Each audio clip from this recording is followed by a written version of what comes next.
Every evening, Daniel walked home alone. He was 30 years old. He lived in a small apartment in a busy city. The apartment was not beautiful. It had one bedroom, a small kitchen, and a window that looked toward an old building. But Daniel liked the quiet, or at least, that was what he told himself. Every morning, he woke up at 7 o'clock.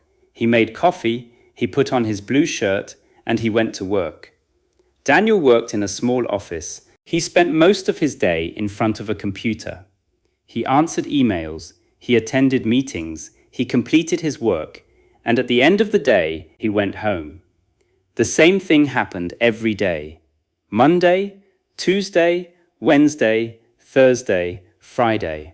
Sometimes Daniel thought, is this really my life? But then he would smile quietly. Maybe this is normal, he would tell himself. He was not unhappy, but he was not truly happy either. His life was simply quiet. Very quiet. Nobody waited for him at home. Nobody asked him, how was your day? Nobody called him just to say, I was thinking about you. At first, Daniel did not mind. He enjoyed having his own time. He could eat whatever he wanted. He could watch movies late at night. He could sleep whenever he wanted. He told himself that being alone was freedom. And sometimes it was. But sometimes being alone felt different. It felt like nobody would notice if he disappeared. One rainy Thursday evening, Daniel decided to stop at a small coffee shop. The rain had started suddenly. He had forgotten his umbrella, so he ran through the wet streets and entered the nearest cafe. The coffee shop was warm. Soft music was playing in the background. The windows were covered with small drops of rain.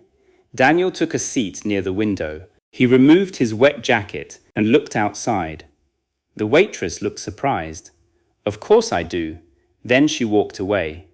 Daniel sat quietly. It was a very small thing. She remembered his coffee. That was all. But somehow, the moment felt important. Because Daniel suddenly realized he had been coming to this coffee shop for almost 3 months.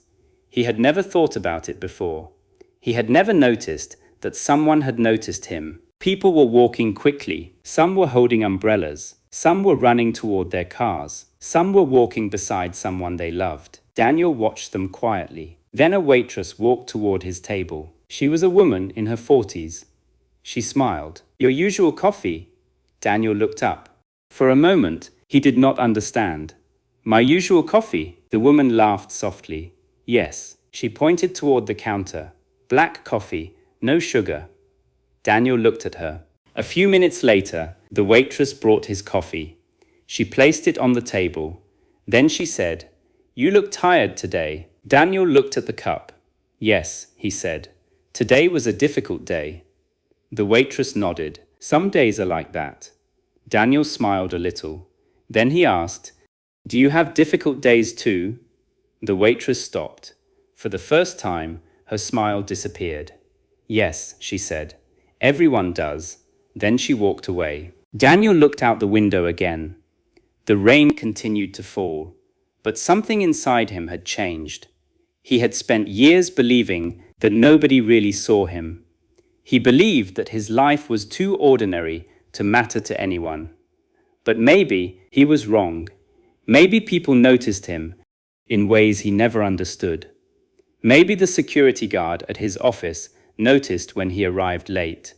Maybe his neighbor noticed when he came home early. Maybe the old man at the bus stop noticed that Daniel always stood in the same place. Maybe we are not as invisible as we sometimes feel. That night, Daniel stayed in the coffee shop longer than usual. He finished his coffee slowly. He listened to the rain, and for the first time in a long time, he did not feel in a hurry to go home. Before leaving, he walked to the counter. Thank you, he said. The waitress looked at him. For what?